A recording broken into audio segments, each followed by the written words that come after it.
belonged to Spain, and it was there that they organized themselves into a movement called the Movement of the Christian Reconquest, integrated in the same spirit of the Crusades in the Holy Land, because the main goal of those knights was to free the paths that would lead to Santiago de Compostela, okay? The holy city of Santiago de Compostela.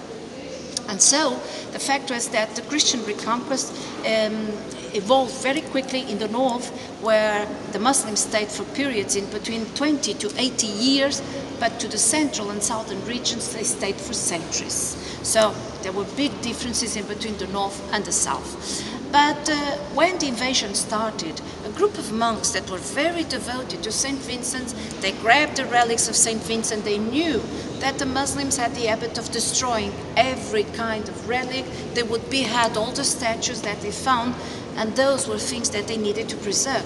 So they went across the peninsula, flooding to the western side of the peninsula, but at a certain point, they got to a point that there was no more land. They were on the top of a cliff, and there was the ocean in front of them, the end of the world. And in that cape, they found the ruins of an old temple dedicated to Hercules. And it was inside those ruins that the relics of St. Vincent were hidden in the early 8th century. And they were left there. The story was known, but no one knew whether it was true or not. So our first king was very devoted to St. Vincent. He knew the story, and after he conquered the city, he declared St. Vincent immediately as the patron saint of the city, and he asked a group of knights to take a boat and go along the coast to that cape that was still in Muslim territory, trying to find and recover the relics of St. Vincent. So they did. They went all the way down to that cape that was named the Cape of Ravens back in those days. They actually found the relics and they brought them to Lisbon, always by sea. But during the journey they came along the coast from the southern part of the peninsula to Lisbon. 2 ravens always escorted the boat that brought the relics of St. Vincent. When they got to Lisbon, this was the only church that existed in the city. The city had just been conquered, so they built a cathedral on top of the old mosque as a symbol of the victory of the Christians over the Muslims. And so the relics of St. Vincent were put inside the cathedral.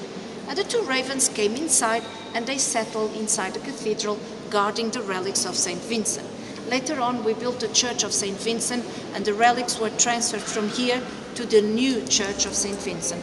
And so did the ravens. They also moved to the new cathedral, guarding always the relics of St. Vincent. To tell you the truth, it was in that moment that we created the colors and the coat of arms of Lisbon. Black and white, the colors. Black, the ravens; white, the colors of the sails of the ships in a general way. And we created the coat of arms of Lisbon that was originally just a simple boat with 2 ravens, and in the time of the Portuguese maritime discoveries, we transformed it into a caravel, the Portuguese caravel with the 2 ravens. If you pay attention, it's exactly what St. Vincent is holding in his hands. The Portuguese caravel with the 2 ravens, the coat of arms of the city of Lisbon.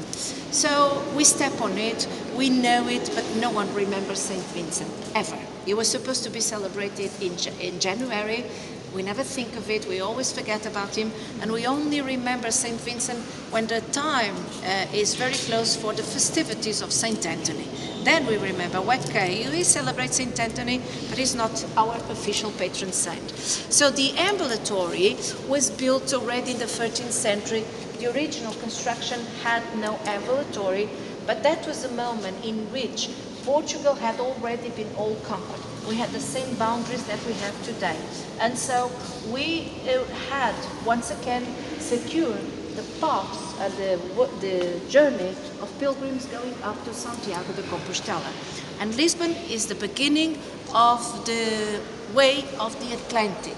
It starts further up in this hill, in the Church of St. James, and from there we start the journey along the coastal area, along the Atlantic, and it's 610 kilometers from here to Santiago de Compostela, the walkway of the Atlantic as it is called, because there are other paths that lead along different sections of the peninsula that lead to Santiago de Compostela.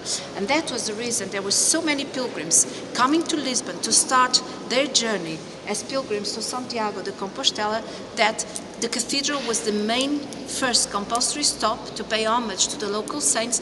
They would go around the ambulatory in order not to disturb the central ceremonies that were taking place in the central part of the church.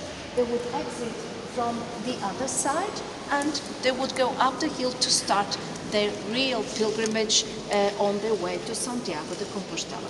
So that's the reason why this cathedral was always so important, because this was the first stop for pilgrims starting their journey on the way to Santiago de Compostela on the Atlantic path, okay? Not talking about the other ways, I'm talking specifically about the Atlantic path. The main chapel was heavily destroyed with the earthquake and restored in the 18th century. And in all these churches, it's very simple. We have one exception. We have here on this corner a lovely chapel, heavily decorated, which is the chapel of St. Anne, the mother of our Lord. We have some of the cathedral, and you can see over here some of the important decorative elements of the art in Portugal, mainly from late 17th century and 18th century. The gilt woodwork, because in the meantime Portugal discovered gold in Brazil, and gold started arriving in such huge quantities to our country that we were able to cover entire churches with gold leaf. Here is just a small part of a small chapel, and it already seems a lot, right? And in the lower section, it was also in the 18th century that we discovered marble in Portugal. We knew there was marble, but we hated that stone that was good for nothing. So we used it just for sidewalks, frames of doors and windows of the popular houses, not even palaces. And thanks to the influence of Italy, in the 18th century, we discovered that marble was a precious and very good kind of stone. So we started creating these decorations with marble inlaid, creating these highly decorative patterns. We call this the Florentine mosaic, although it has nothing to do, and in Italy they do not recognize this kind of art under this name. But that's the denomination we give in Portugal. The only thing that in this chapel is missing from the traditional Portuguese decorative art from the 18th century are the tiles, okay?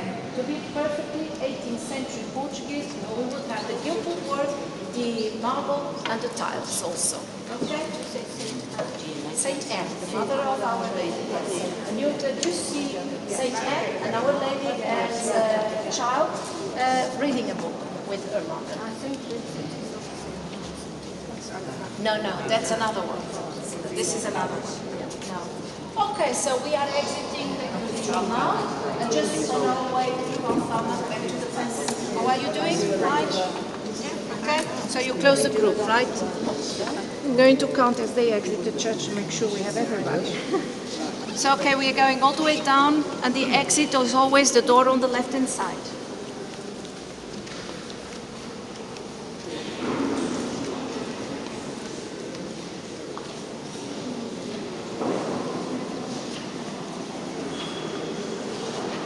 Oh.